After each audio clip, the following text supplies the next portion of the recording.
Jai Hind students, welcome back to the Defense Booster series for serious and examination for which you are preparing. मेरा नाम है राजीव शर्मा और इस lecture में आप मेरे साथ डेली करंट अफेयर्स पर डिस्कशन करते हैं। आइए आज के इस वीडियो में हम पहले आज के टॉपिक्स के बारे में जान लेते हैं और उसके बाद बिना देरी किए इस वीडियो को शुरू करते हैं। आज के इस वीडियो में सबसे पहला टॉपिक जिस पर हम डिस्कशन करेंगे वो है one nation one election. That is very very very very important topic. And second topic जो है वो इंटरनेशनल बैकग्राउंड से आता है जो इंडोनेशिया की कैपिटल जकार्ता से रिलेटेड है। And the third topic will be again the international topic for the India's neighbouring country, that is based on the Nepal.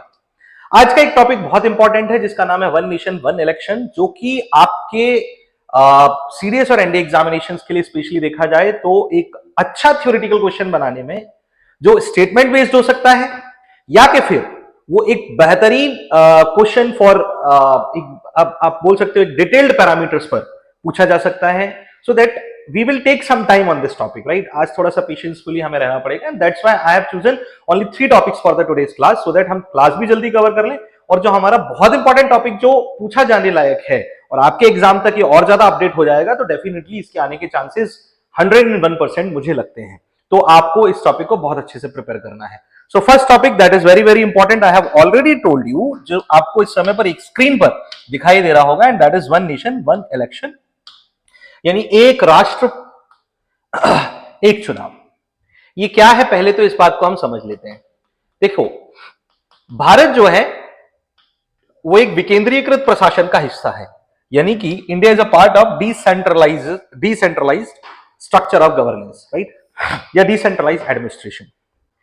Constitution के मुताबिक अगर आप आर्टिकल 1 यानी अनुच्छेद 1 को ही देखते हैं तो उसमें आपको पता चलता है that India is mentioned as an union. Bharat एक संघ के रूप में प्रदर्शित किया गया है। इसका मतलब क्या होता है that India is a group of at present 28 states and 8 union territories, यानी भारत कुल 28 राज्य और 8 संघ शासित राज्यों का हिस्सा है एट प्रेजेंट, वर्तमान समय में जब हम इसके बारे में बात कर रहे हैं। तो भारत जो है वो एक केंद्रीकृत शासन यानी कि सेंट्रलाइज्ड गवर्नमेंट के अंतर्गत संचालित होता है। भारत जो है वो स्टेट गवर्नमेंट यानी कि राज्य आधारित शासन या राज्य स्तरीय शासनों के अंतर्गत संचालित होता है। केंद्र शासित प्रदेश यानी कि यूनियन टेरिटरीज या संघ शासित राज्य जो हैं वो डायरेक्टली सेंट्रलाइज्ड गवर्नमेंट के अंदर प्रेसिडेंट्स टेरिटरीज के फॉर्म में आते हैं, जहां प्रेसिडेंट अपनी तरफ से उनके एडमिनिस्ट्रेटर्स और लेफ्टिनेंट गवर्नर्स को अपॉइंट कर देता है। ये चीजें हमें पता होंगी, बहुत बेसिक्स ऑफ द कॉन्स्टिट्यूशन है, नहीं पता होंगी तो मैंने आपको बता दिया है एक ब्रीफ लेकर के इसको। But the most important part comes here is कि the problem is centralized government या गवर्नेंस जो है इसके स्ट्रक्चर को तैयार करना या इसके स्ट्रक्चर को डिजाइन करने का काम जिस अथॉरिटी के पास है उस अथॉरिटी को हम कहते हैं पार्लियामेंट, जो भारत के केंद्रीकृत कानून यानी कि सेंट्रलाइज्ड लॉज को फॉर्म करती है या तैयार करती है, जो इंडिया के बेसिकली जितने भी रूल्स और रेगुलेशंस हैं जो पूरे नेशनल लेवल पर एग्जीक्यूट किए जाने चाहिए उन्हें प्रिपेयर करती है। देश के बने हुए पहले के कानूनों को चेंज कर सकती है। कॉन्स्टिट्यूशनल कोई भी जो सब्जेक्ट है उसे डिस्कस कर सकती है। वहीं ये सारे काम किसी स्टेट टेरिटरीज के लिए स्टेट लेजिस्लेचर्स करते हैं, यानी कि राज्य विधानमंडल, जैसे विधानसभा या विधान परिषद। पार्लियामेंट के अंदर लोकसभा और राज्यसभा आते हैं, ये 2 हाउसेज हैं, there are 2 houses of the parliament. While state legislature by default तो सारे स्टेट्स में एक ही सिंगल हाउस के साथ होता है, जिसे हम लेजिस्लेटिव असेंबली या विधानसभा कहते हैं, लेकिन बाय डिफॉल्ट हमारे यहां 7 स्टेट्स में लेजिस्लेटिव काउंसिल यानी विधान परिषद भी है। इसके अलावा इंडिया की गवर्नेंस को संभालने के लिए कुछ लोकल गवर्निंग बॉडीज भी हैं, जिसे हम लोकल गवर्नेंस के नाम से जानते हैं, जो रूरल एरियाज में और अर्बन एरियाज यानी कि ग्रामीण और शहरी क्षेत्रों में अलग अलग तौर पर चलाई जाती है। जैसे रूरल एरियाज यानी ग्रामीण क्षेत्रों में इसके 3 आप बोल सकते हो टीयर्स हैं, 3 स्तर हैं, जिन्हें हम ग्राम पंचायत, जनपद पंचायत और जिला पंचायत कहते हैं। जबकि अर्बन एरियाज यानी कि शहरी क्षेत्रों में भी इसके 3 टीयर्स हैं, जिन्हें हम नगर पंचायत, नगर पालिका परिषद और नगर निगम के नाम से जानते हैं। अब बात यहीं से शुरू हो रही है कि आपने देखा एक कंट्री तो एक ही है, एक ही देश है, लेकिन इसमें डिसेंट्रलाइजेशन ऑफ गवर्नेंस है, मतलब अलग अलग लेवल्स पर अलग अलग गवर्नमेंट काम कर रही है। जैसे संसद पार्लियामेंट जो कानून बना रही है वो पूरे इंडिया में इंप्लीमेंट हो रहा है, लेकिन कोई स्टेट लेजिस्लेटिव असेंबली जो है, राज्य की विधान परिषद जो है कानून बना रही है, वो सिर्फ उस राज्य में, जिस पर्टिकुलर राज्य के लिए वो बना रही है, उसमें एग्जीक्यूट होगा, उसमें इफेक्टिव होगा। और लोकल गवर्नेंस बॉडीज जो हैं, उनके द्वारा बनाए गए जो लॉज और रेगुलेशंस हैं, जो रूल्स हैं, वो सिर्फ उनके पर्टिकुलर एरिया में इंप्लीमेंट हो रहे हैं। नाउ द प्रॉब्लम इज कि टाइम टू टाइम डेमोक्रेसी को स्ट्रांग करने के लिए हमने कॉन्स्टिट्यूशन में यह डिसाइड किया कि जो पार्लियामेंट है वो हमेशा के लिए परमानेंट नहीं हो सकती। तो उसकी जो main rules making body for the people होगी, जिसे हम हाउस ऑफ पीपल यानी लोकसभा के नाम से जानते हैं, जिसे चुनने का अधिकार सीधे जनता को दिया गया है, that means the people can directly elect the members of Lok Sabha, उसे एक टेम्पररी स्ट्रक्चर दिया गया, टेम्पररी फॉर्म दिया गया। That means in every 5 years, हर 5 साल में ये ऑटोमेटिकली डिसॉल्व होगी और हर 5 साल में इसके इलेक्शंस होंगे। उसी तरह से राज्यों में विधानसभाएं यानी कि legislative assemblies with in 5 years उनमें इलेक्शंस होंगे। और इसी तरह से लोकल गवर्नेंस, चाहे वो ग्राम पंचायत हो, जनपद पंचायत हो, जिला पंचायत हो, चाहे वो नगर पंचायत हो, नगर पालिका परिषद हो या नगर निगम, उनमें हर 5 ईयर्स में टेम्पररी स्ट्रक्चर के साथ इनका डिसॉल्यूशन होगा और री इलेक्शन के साथ ये दोबारा से अपने टेन्योर को शुरू करेंगी। इसमें कभी कभी लोग री इलेक्ट होकर के सेम स्ट्रक्चर को बनाकर भी आते हैं या ऑलमोस्ट सेम स्ट्रक्चर को लेकर के आते हैं। कभी कभी ये पूरी तरह से बदल जाता है, जैसे आप देख रहे हैं लगातार 2014 से अभी आज 2025 तक प्रधानमंत्री नरेंद्र मोदी हैं। इसके पहले मनमोहन सिंह थे, उसके पहले अटल बिहारी वाजपेयी थे। तो आप देखें तो ये बदल भी सकता है और ये लगातार कंटिन्यूअसली एक समय तक चल भी सकता है।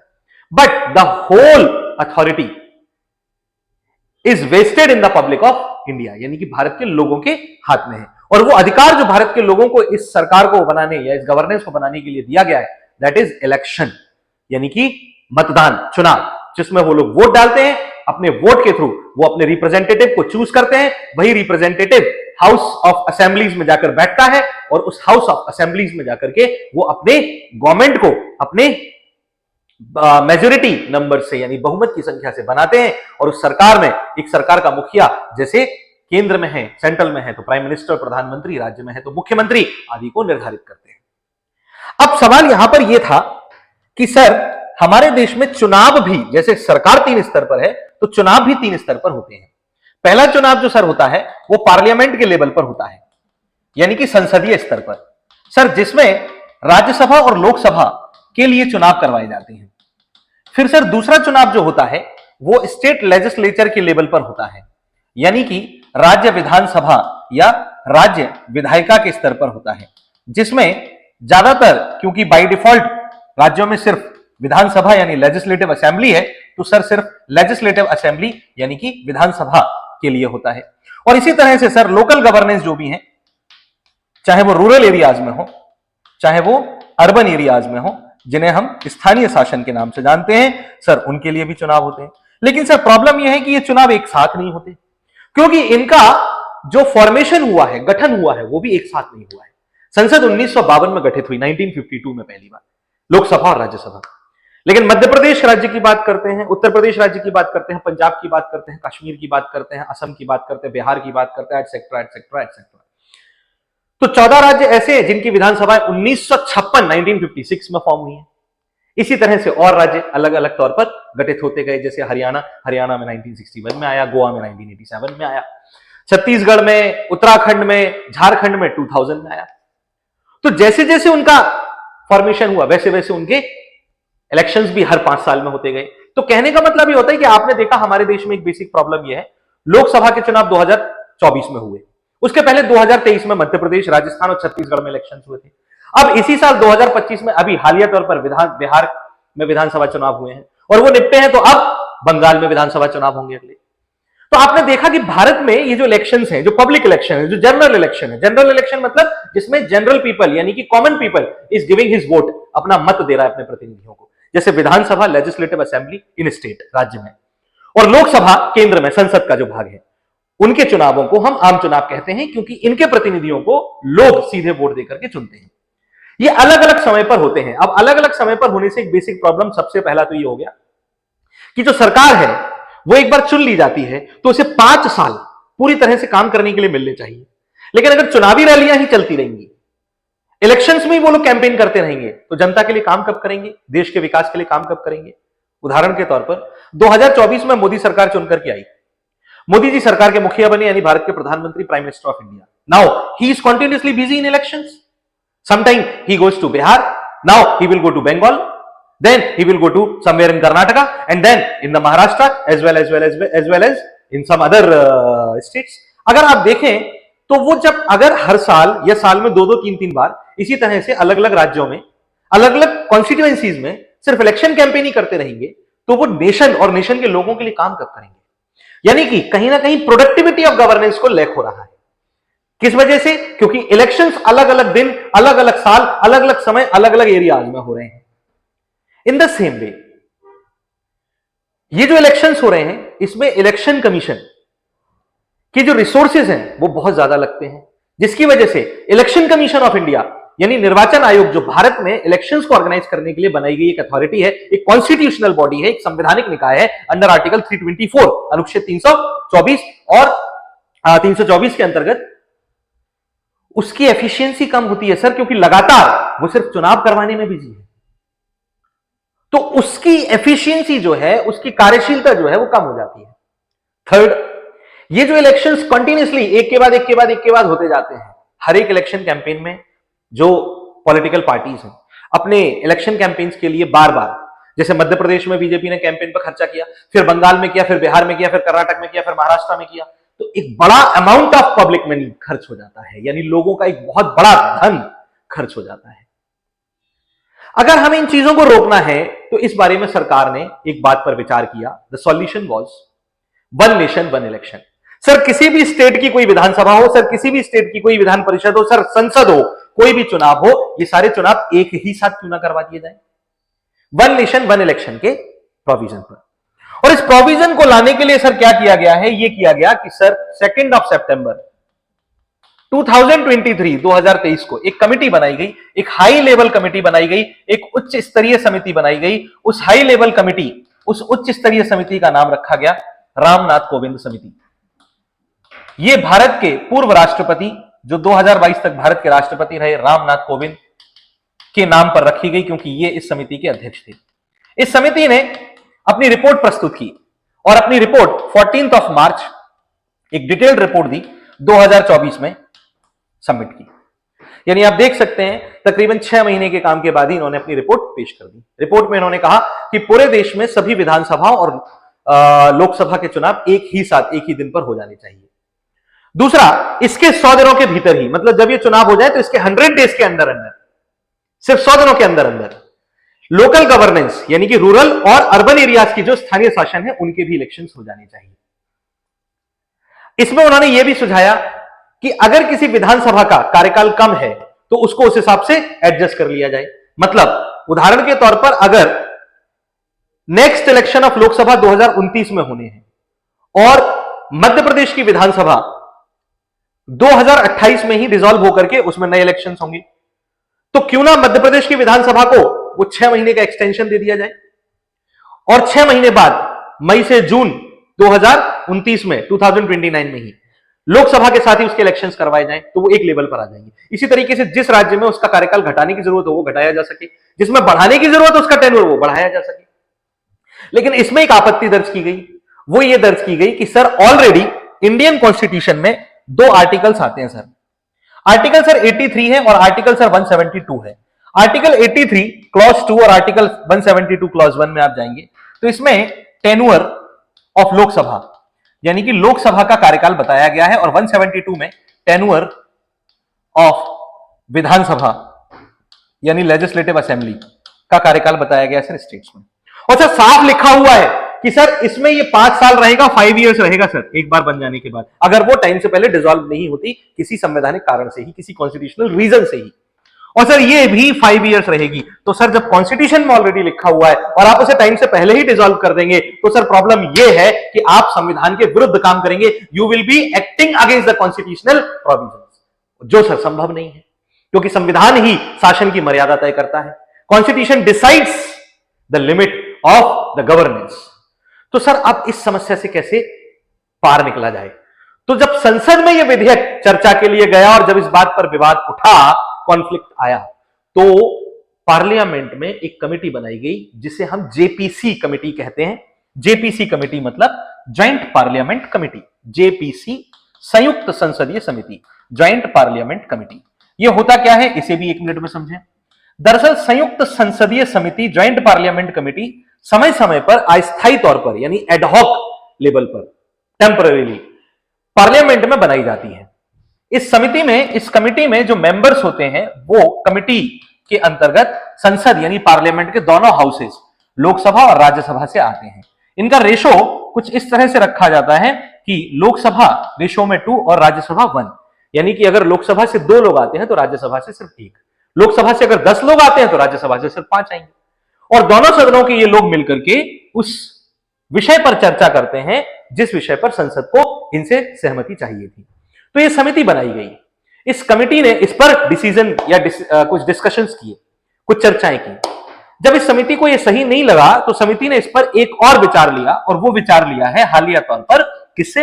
वो विचार लिया है नेशनल लॉ कमीशन से, यानी कि राष्ट्रीय विधि आयोग से। ये जो राष्ट्रीय विधि आयोग है इसे इंडिपेंडेंट इंडिया यानी कि स्वतंत्र भारत में सबसे पहले 1955 में फॉर्म किया गया था। इसका काम ही ये है विधिक मामलों पर सलाह देना, विधिक मामलों की का इंस्पेक्शन करते रहना, निरीक्षण करते रहना। विधिक यानी कि लीगल मामले। तो उससे पूछा गया कि साहब कॉन्स्टिट्यूशनली ऐसा किया जा सकता है या नहीं, तो इसने हालिया तौर पर अपनी रिपोर्ट जेपीसी को दी है, जिसकी वजह से हम ये टॉपिक आज पढ़ रहे हैं। इसने ये कहा है सर ये बिल्कुल सही है कि आर्टिकल 83 और आर्टिकल 172 ये साफ तौर पर कहता है कि इन दोनों सदन, इन दोनों हाउसेस का टेन्योर 5 इयर्स का होगा, लेकिन हम इसे बदल सकते हैं। हालांकि इसे बदलने के लिए एक नॉर्मल या ऑर्डिनरी लॉ काफी नहीं है, एक सामान्य कानून से इसे बदला नहीं जा सकता। हां, लेकिन अगर आप कॉन्स्टिट्यूशनल अमेंडमेंट बिल यानी संविधान संशोधन विधेयक लाते हो अंडर आर्टिकल 368 अनुच्छेद 368 के अंतर्गत आप कॉन्स्टिट्यूशनल अमेंडमेंट एक्ट लाते हो, तो उससे पार्लियामेंट अगर चाहे तो अपनी मेजोरिटी से इसे पास करके इस संविधान संशोधन विधेयक द्वारा, इस कॉन्स्टिट्यूशनल अमेंडमेंट बिल द्वारा इस 5 इयर्स के टेन्योर को बदल सकती है और इसे अपने हिसाब से फेवरेबल या कंपैटिबल फॉर्म में कन्वर्ट कर सकती है। तो अगर ऐसा हो जाता है तो सीधे सीधे तौर पर हमारे लिए क्या हो जाता है? फायदा, क्योंकि पार्लियामेंट अपने हिसाब से उसे क्या कर लेगी? फ्लेक्सिबल बना लेगी। तो यही नेशनल लॉ कमीशन ने कहा है जो आज हम इस टॉपिक में देख रहे हैं। क्या भैया? ये लोकसभा और स्टेट लेजिस्लेटिव असेंबली के लिए है। क्या है कि ये India should be held simultaneously at the same time with in a few hours और डे। इलेक्शंस को एक साथ ऑर्गेनाइज किया जाएगा कुछ घंटे, दिनों या समय सीमा के अंतर्गत, या इस बोल सकते हो समय अंतराल में, इस टाइम पीरियड में। और बेसिकली ये बोलता है ending the cycle of separate elections held every year across the country by holding elections at the fix time. एक निर्धारित समय पर चुनाव जो है उन्हें आयोजित करके हम इस साइकिल का अंत कर सकते हैं, इस चक्र का, और एक देश एक चुनाव के कंसेप्ट को अचीव कर सकते हैं, इस टारगेट को अचीव कर सकते हैं। अब हुआ यह है कि इसमें जो लॉ कमीशन है इंडिया का, उसने ज्वाइंट पार्लियामेंट्री कमेटी को इन्फॉर्म किया है, सूचना दी है कि सर ये 5 इयर्स का टर्म जो है लोकसभा और स्टेट लेजिस्लेटिव असेंबली का, तो वो कह रहा है सर ये has a clear constitutional right to that parliament has the clear constitutional right to amend this. संसद के पास एक स्पष्ट संवैधानिक अधिकार है इसे बदलने का, लेकिन बदलने के लिए सिर्फ संविधान संशोधन विधेयक यानी कॉन्स्टिट्यूशनल अमेंडमेंट एक्ट ही लाया जा सकता है। तो ये कुछ महत्वपूर्ण तथ्य हैं, ये इसका सिद्धांत है, that is the principle that will help you in preparing for this topic. This topic is very very important. I am again and again repeating it from the constitutional affair. You have to study this topic. Today's next topic comes is Jakarta. Jakarta is the capital of Indonesia. मेरे भाई, Jakarta कहां की capital है, कहां की राजधानी है? Sir ये इंडोनेशिया की राजधानी है। सर हालिया तौर पर यूनाइटेड नेशंस बेग्ड एस्टिमेट के अनुसार ये दुनिया का सबसे अधिक आबादी वाला शहर बन गया है। 42 मिलियन, 42 मिलियन, 4 करोड़ 20 लाख लगभग की जनसंख्या के साथ ये दुनिया का सबसे अधिक आबादी वाला एक शहर मैं बता रहा हूं मैं, 4 करोड़ से ज्यादा लोग। इसके पहले हालांकि टोक्यो था, टोक्यो वाज अराउंड 3.3, लेकिन अब क्या हो गया है? अब हो गया है जकार्ता। इस बात को ध्यान रखिए। इन पूरे वर्ल्ड के टॉप मोस्ट पॉपुलस सिटीज में इंडिया के 2 सिटीज भी हैं, न्यू दिल्ली पहले पर एंड देन कोलकाता आया है। और सुनो, पूरे वर्ल्ड के 10 मोस्ट पॉपुलस सिटीज में सिर्फ एशियन कॉन्टिनेंट से 9 सिटीज हैं, यानी 10 में से 9 सिर्फ एशिया के हैं। So how the Asia is wearing the population load, you can understand very easily. Asia में जनसंख्या एक बहुत बड़ा मुद्दा बन सकती है, और जकार्ता के लिए तो और बुरी स्थिति है, because it is the droning city, इसे डूबता हुआ शहर भी कहा जा रहा है। इसी वजह से इंडोनेशिया ने कुछ समय पहले ही ये घोषणा कर दी है कि वो अपनी कैपिटल शिफ्टिंग करने जा रहे हैं नुसंतारा में। ये न्यू कैपिटल बनने जा रही है, जो कि बोर्नियो आइलैंड पर है, और बोर्नियो आइलैंड पर नुसंतारा को नई कैपिटल बनाने जा रहे हैं। यहां पर कैपिटल बिल्डिंग शुरू हो गई है, कंस्ट्रक्शन शुरू हो गए, तो बहुत जल्दी इंडोनेशिया जकार्ता से अपनी कैपिटल शिफ्ट कर देगा। क्लाइमेट चेंज से भी जूझेंगे और पॉपुलेशन की समस्या से भी। और आज का भैया लास्ट टॉपिक है, that is Nepals new bank note. Nepal ने 100 रुपए का, जो नेपाल राष्ट्र बैंक है, नेपाल का सेंट्रल बैंक है, जैसे हमारे यहाँ आरबीआई काम करता है, यहाँ एनआरबी काम करता है, ने 100 रुपए का एक नया नोट जारी किया है भैया। और प्रॉब्लम यह है कि 100 रुपए के नए नोट में इन्होंने नेपाल का नया नक्शा छापा है, नया मैप पब्लिश किया है, जिसमें 3 एरियाज भारत के उत्तराखंड के कुमाऊं सेक्टर में आने वाले अपने देश में बताए हैं, जिससे इन दोनों देशों के बीच तनाव बढ़ेगा। काला पानी, लिपुलेख और लिम्पियाधुरा। भारत के उत्तराखंड के कुमाऊं रीजन में काला पानी, लिम्पियाधुरा और लिपुलेख नाम के रीजन्स आते हैं, और इन्हें नेपाल ने अपने देश में बताया है। ये 3 क्षेत्र विवादित हैं। भारत ने इस बात पर आपत्ति जताई है कि भैया ये क्या है यार, तुम कुछ भी मतलब, और अपने करेंसी नोट पर क्या वर्ल्ड को आप मैसेज देना चाहते हो इंडिया के लिए। तो भारत और नेपाल के संबंधों में इससे दरार आने के चांसेस बनेंगे कि ये एक जियोपॉलिटिकल इशू बनेगा, भू राजनीतिक विवाद बनेगा, ये शेयरिंग ऑफ बॉर्डर्स का इशू होगा। अभी हालिया तौर पर मैंने आपको बताया, भारत और नेपाल दोनों अभी हालिया तौर पर एक मिलिट्री एक्सरसाइज कर रहे हैं, और उसी बीच में ऐसा हो जाना, दोनों देशों के बीच इस तनाव को बढ़ना, एक फिर से रीजनल कॉन्फ्लिक्ट को जन्म लेना, that will be an important part. तो आप इसे भी देखें। ये 3 टॉपिक बहुत इंपॉर्टेंट टॉपिक माने जा सकते हैं आपके एग्जाम के लिए, आपको इन्हें देखना चाहिए नेशनल इंटरनेशनल अफेयर्स में। आई होप आप अच्छे से पढ़ रहे हैं और शॉर्ट नोट जरूर बना रहे हैं। इस बात को आप समझ करके चल रहे हैं that how this current affair is also very important, क्योंकि इसे अंडर एस्टिमेट करना ना मतलब पेपर से अपना हाथ धो बैठना। आज के इस लेक्चर में इतना ही भैया। नए लेक्चर्स के साथ, टॉपिक्स के साथ हम अगले लेक्चर में मिलेंगे। Thank you.